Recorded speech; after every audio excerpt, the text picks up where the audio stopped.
Je viens d'avoir une conversation avec un multimilliardaire qui est célibataire, hein, et il m'a parlé du choix de la femme. Comment un multimilliardaire choisit sa femme. Et j'avoue que c'était très intéressant. Et je sais que cette vidéo va beaucoup déplaire, notamment aux féministes du quartier et aux féministes du sous-quartier. Mais je vous prie d'écouter ceci avec intelligence. Attendez la fin de la vidéo avant de commenter ou de vous fâcher. Non. Vous savez, on sait tous que le couple a une place prépondérante dans la réussite. On sait tous que le choix du conjoint est un choix très important et il ne faut pas le faire sur la base de mauvais critères. On sait aussi que les femmes, en général, sont hypergames. Enfin, les femmes sont hypergames. En ceci que une femme va avoir l'instinct de choisir un homme qui va lui permettre de pouvoir être en sécurité. La sécurité, c'est quelque chose de très important pour la femme. Et il ne s'agit pas simplement de sécurité physique. Quand on était dans l'ancien temps, les femmes aimaient les chasseurs, aimaient les gens qui étaient forts, virils. De nos jours, elles vont plutôt aller vers des gens qui ont de l'argent. Parce que l'argent permet d'acquérir une certaine sécurité. Sécurité pour elles, sécurité pour les enfants, sécurité d'avoir un toit, sécurité de pouvoir payer des factures, ainsi de suite. Ces éléments-là sont importants. Si vous êtes une fille et que vous dites « Non, pour moi, tout ça, ce n'est pas important », excusez-moi, peut-être que vous êtes encore une adolescente. Parce que quand on est adolescente, oui, on choisit un homme sur la base de sa beauté physique. Oh, il est beau. Oh, il est handsome. Il m'a fait craquer. Il est mignon. Oui, quand vous êtes adolescente, c'est ce qui va être intéressant pour vous. Mais quand une femme commence à avoir un certain âge, 30 ans, 32, 33, 34, 35 ans, elle ne regarde plus la beauté. Ce n'est pas la beauté qui va être déterminante. Elle regarde d'autres éléments. Est-ce que c'est un homme? Est-ce que c'est quelqu'un qui peut pourvoir aux besoins de la famille? Est-ce que c'est quelqu'un qui peut jouer un rôle de protecteur? Est-ce que c'est un vrai homme, un mâle? Et ça, je sais que ça ne va pas plaire ce que je vais dire maintenant, parce que ça va à l'encontre de notre société ultra féminisée, notre société dans laquelle être un homme, un vrai, est très mal vu et très mal vécu. Et j'ai beaucoup aimé cet échange parce que, vous savez, quand vous voulez savoir ce que quelqu'un veut vraiment, vous le dépossédez de toutes les contraintes. Quand tu es étudiant, ou alors quand tu es un jeune salarié, il y a beaucoup de contraintes qui font que qui vont jouer dans le choix que tu vas avoir en termes d'épouse. Mais si tu es quelqu'un qui est multimilliardaire, qui n'a aucun problème en termes d'argent, en termes tu n'as aucune contrainte dans ta vie, les critères qui vont te pousser à choisir une femme vont être des critères profonds. Et ce monsieur me disait donc, en réalité, lui, il a l'impression que beaucoup de femmes se trompent énormément pour ce qui est important pour un homme. Il me dit, beaucoup de femmes pensent que les hommes, notamment ceux qui ont réussi, cherchent des femmes qui ont réussi aussi. Beaucoup de femmes pensent ça. Et c'est vrai. Beaucoup de femmes pensent que ce qui les valorise, c'est leur diplôme. Beaucoup de femmes pensent qu'aux yeux des hommes, ce qui les valorise, c'est le fait qu'elles aient un certain boulot. Ou alors qu'elles aient un certain salaire. Ou alors qu'à la fin du mois, elle peut venir et taper sur la table et dire, voilà mon apport, j'ai apporté 2000 €, j'ai apporté 3000 €. Beaucoup de femmes se trompent énormément en pensant que pour un homme, ça va être très important qu'une femme ramène de l'argent à la maison. Alors attention, il y a bien évidemment de nos jours beaucoup de jeunes qui tiennent ce genre de discours. Non, je ne peux pas épouser une femme qui n'a pas d'argent, ainsi de suite. Ce sont des gens qui, comment je vais dire ça, ont encore des contraintes. Et donc, ils ont besoin d'une femme qui va rapporter de l'argent à la maison parce qu'ils ont besoin de sécurité et ils ont besoin de se dire que je ne vais pas faire tout seul. Mais quand vous êtes donc face à un homme qui n'a pas de problème d'argent, c'est-à-dire pour lui, que vous rameniez l'argent à la maison, ça n'a absolument aucune importance parce qu'il n'y a pas de problème d'argent, qu'est-ce qu'il regarde? Et c'est là où on voit donc ce qui est vraiment important pour un homme. Et le monsieur me dit, ce qui va être important pour moi, c'est de trouver une femme soumise. Alors attention, je sais que c'est le mot qui fait boum, bondir. Mais je vais expliquer comment il définit la chose. C'est de trouver une femme soumise. C'est de trouver une femme qui va me suivre dans mon leadership. Je ne veux pas quelqu'un avec qui je vais bagarrer. Je ne veux pas quelqu'un qui va venir me dire que c'est 50-50.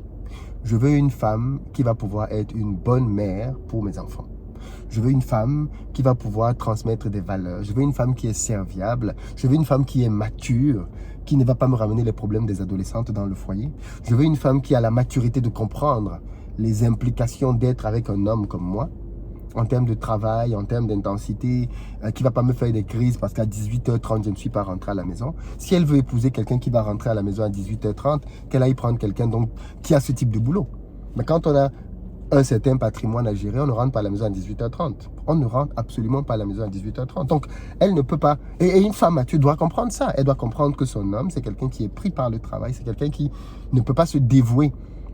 C'est quelqu'un qui ne peut pas être au lit avec elle tous les soirs à 18h30. C'est pas possible. Il ne peut pas faire ça. Donc, il dit qu'il attend d'une femme une certaine maturité. Au niveau de la soumission, il explique que pour lui, la soumission ne signifie bien évidemment pas tomber dans les abus, parce que c'est un terme qui est très péjoratif aujourd'hui, parce qu'il a été très mal utilisé. Mais pour lui, la soumission, c'est le leadership. C'est une femme qui va reconnaître que dans la maison, c'est lui l'homme, et c'est lui qui a le dernier mot. Toujours, c'est lui qui a le dernier mot. Attention, ça ne veut pas dire que la vie de sa femme ne compte pas, au contraire. Sa femme, c'est sa première conseillère. C'est la première personne sur qui il s'appuie. Mais au final, à la maison, c'est lui qui a le dernier mot. Il explique que pour lui, un homme qui a du leadership, c'est un homme que toutes les bonnes femmes aiment. Il explique que le leadership, c'est quoi? Un homme qui a du leadership, c'est un homme qui va toujours faire progresser sa femme. C'est un homme qui va toujours demander à sa femme quel projet tu veux réaliser, de quoi tu as besoin, comment est-ce que je peux te soutenir, de quel type d'aide tu as besoin, où est-ce que tu es bloqué, comment est-ce que tu te sentirais plus épanoui. C'est quelqu'un qui va être activement engagé et impliqué à aider sa femme à devenir une meilleure version d'elle-même. C'est donc un homme qui va être présent pour sa femme, pour la faire grandir. Alors bien évidemment, sa femme aussi, par ricochet, va le faire grandir. Mais il va accorder une grande importance à ce rôle. Mais vous ne pouvez pas laisser quelqu'un avoir ce rôle de leadership dans votre vie si dans votre esprit, vous ne lui donnez pas une position de leader. Je sais qu'il y a des gens qui disent, oui, on est leader à deux, ainsi de suite. Dans un bateau, il n'y a pas de capitaine. Il n'y a pas de capitaine dans un bateau, il y en a un seul. Si les deux avis sont importants, à la fin de la journée, il faut pouvoir trancher. Et si vous êtes en couple, vous savez bien que de temps en temps, il arrive que tous les deux, vous ne soyez pas d'accord sur quelque chose. L'école des enfants, par exemple. Où est-ce que les enfants vont étudier? Dans quel quartier on va habiter? Ainsi de suite. Et un homme a besoin de savoir que sa femme considère sa position pour lui donner ses arguments, se battre pour ses positions, mais reconnaître au final qu'elle est sous le leadership de cet homme-là et qu'elle va le suivre. Alors, quand il a dit ça, on était à table, hein, il y a des gens qui étaient, ouais, mais non, c'est pas possible, comment on peut encore avoir des positions aussi rétrogrades de nos jours? Et il a dit, mais c'est pour ça que de nos jours aussi, les couples rompent tous les jours. C'est aussi pour ça. Vous voulez, là il parlait de ces dames-là, vous voulez jouer le rôle des hommes et vous voulez quand même bâtir des foyers stables et durables. C'est pas possible. Ce n'est pas possible. Alors moi, j'étais juste...